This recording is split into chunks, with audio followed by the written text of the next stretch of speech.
بسم اللہ الرحمن الرحیم۔ زندگی میں ایک بار کن فیکن کا وظیفہ کر لو۔ ایک رات نہ گزرے گی اور ابھی سر سجدے سے نہ اٹھایا ہوگا کہ زندگی کی ہر حاجت اسی وقت پوری ہو جائے گی۔ محترم ناظرین، صرف ایک رات کرتے ہی ناممکن حاجت بھی ممکن ہو جائے گی۔ حضور صلی اللہ علیہ وسلم نے فرمایا، ہر چیز کا ایک دل ہوتا ہے اور قرآن پاک کا دل سورۃ یاسین ہے۔ احادیث میں سورۃ یاسین کے بہت سے فضائل وارد ہوئے ہیں اور اسی سورت میں اللہ تعالیٰ کے حکم کرنے کے طریقے کو بھی بیان کیا گیا ہے۔ اس سورت کے بہت ہی فضائل ہیں اور رسول پاک صلی اللہ علیہ وسلم نے فرمایا کہ میرا دل چاہتا ہے کہ میری امت کا ہر فرد اس سورت کو روزانہ صبح پڑھے اور میری امت کے ہر فرد کے دل میں یہ سورت بستی ہو۔ اللہ تعالیٰ کی شان یہ ہے کہ جب وہ کسی چیز کا ارادہ کرتا ہے تو اس سے فرما دیتا ہے کہ ہو جا، تو وہ ہو جاتی ہے۔ لفظ اول ہے اور لفظ ہی آخر ہے۔ رب کا لفظ کن ہے اور انسان کے لیے پہلا لفظ اقرا ہے۔ لفظ رب کا لفظ کائنات کے لیے اور زمان و مکان کے ہر شے کے لیے تھا۔ اس کا ثمر فیکون ہے اور انسان کا لفظ انسان کے لیے تھا۔ اس پر عمل نہ صرف انسان کا پہلا اور بنیادی فرض ہے بلکہ یہ وہ الف ہے جو سارے اعمال، سارے نظریات کی بنیاد ہے۔ اقرا پہچان کا نام ہے، پڑھنے کے بعد ایمان کا نام ہے۔ ہم لفظ نہیں دیکھتے، معنی نہیں دیکھتے، اس کے اندر نہیں اترتے،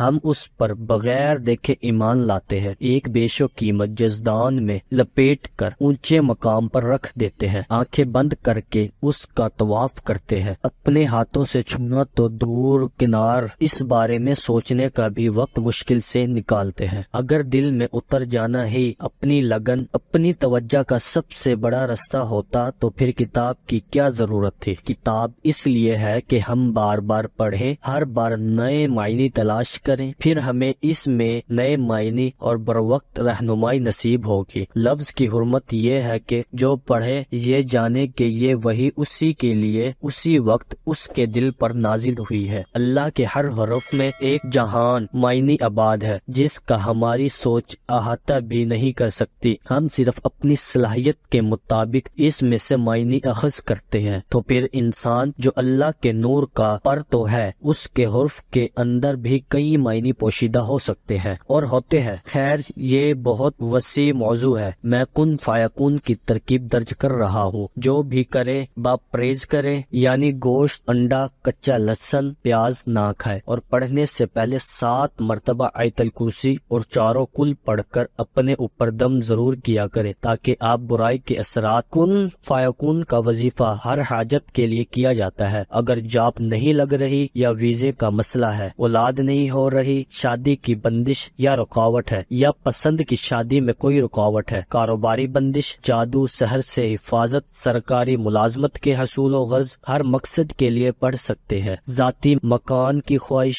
یا کسی بھی مشکل کے لیے پڑھ سکتے ہیں۔ کن فیکن ہو جاؤ، بس ہو جاتا ہے کے معنی میں ہے۔ یہ عبارت قرآن کی مختلف آیتوں میں آئی ہے۔ من جملہ سورۃ بقرہ کی آیت نمبر 117 میں ارشاد رب العزت ہے، اذا قضى امرا فانما يقول له كن فيكون۔ ترجمہ، جب وہ خدا کسی کام کے کرنے کا فیصلہ کر لیتا ہے تو اسے بس اتنا ہی کہتا ہے کہ ہو جا، وہ ہو جاتا ہے۔ وظیفے کا طریقہ یہ ہے کہ کسی بھی رات بعد نماز عشاء 12 رکعت نماز نفل حاجت پڑھیں، اس کے بعد درود شریف 11 مرتبہ پڑھیں اور 111 مرتبہ مندرجہ ذیل آیت انما امرا اذا اراد شیئا ان یقول له کن فیکون کو 111 مرتبہ مقصد کی نیت کر کے پڑھے اور پڑھائی مکمل کرنے کے بعد 11 مرتبہ درود شریف پڑھ کے اللہ پاک سے سجدے میں جا کر دعا کرے۔ 7 یوم تک اسی ترکیب سے وظیفہ کرے، اللہ کے حکم سے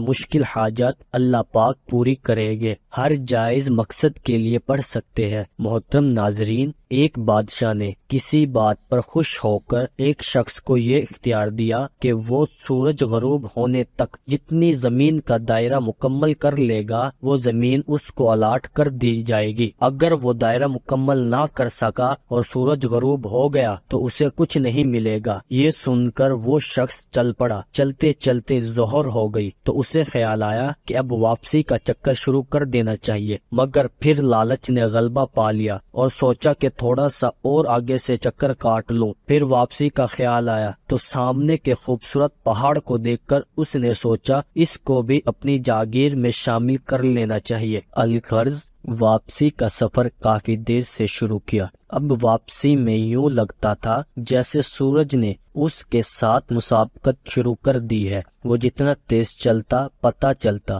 سورج بھی اتنی جلدی ڈھل رہا ہے۔ عصر کے بعد تو سورج ڈھلنے کی بجائے لگتا تھا پگھلنا شروع ہو گیا ہے۔ وہ شخص دوڑنا شروع ہو گیا کیونکہ اسے سب کچھ ہاتھ سے جاتا نظر آ رہا تھا۔ اب وہ اپنی لالچ کو کوس رہا تھا مگر بہت دیر ہو چکی تھی۔ دوڑتے دوڑتے اس کا سینہ درد سے پھٹا جا رہا تھا مگر وہ تھا کہ بس دوڑے جا رہا تھا۔ آخر سورج غروب ہوا تو وہ شخص اس طرح گرا کہ اس کا سر اس کے سٹارٹنگ پوائنٹ کو چھو رہا تھا اور پاؤں واپسی کے دائرے کو مکمل کر رہے تھے۔ یوں اس کی لاش نے دائرہ مکمل کر دیا۔ جس جگہ وہ گرا تھا اسی جگہ اس کی قبر بنائی گئی اور قبر پر کتبہ لگایا گیا جس پر لکھا تھا اس شخص کو ضرورت بس اتنی ساری جگہ تھی جتنی جگہ اس کی قبر ہے۔ اللہ پاک نے بھی اسی طرف اشارہ کیا ہے، والعصر ان الانسان لفی خسر۔ آج ہمارے دائرے بھی بہت بڑے ہو گئے ہیں، چلیے واپسی کی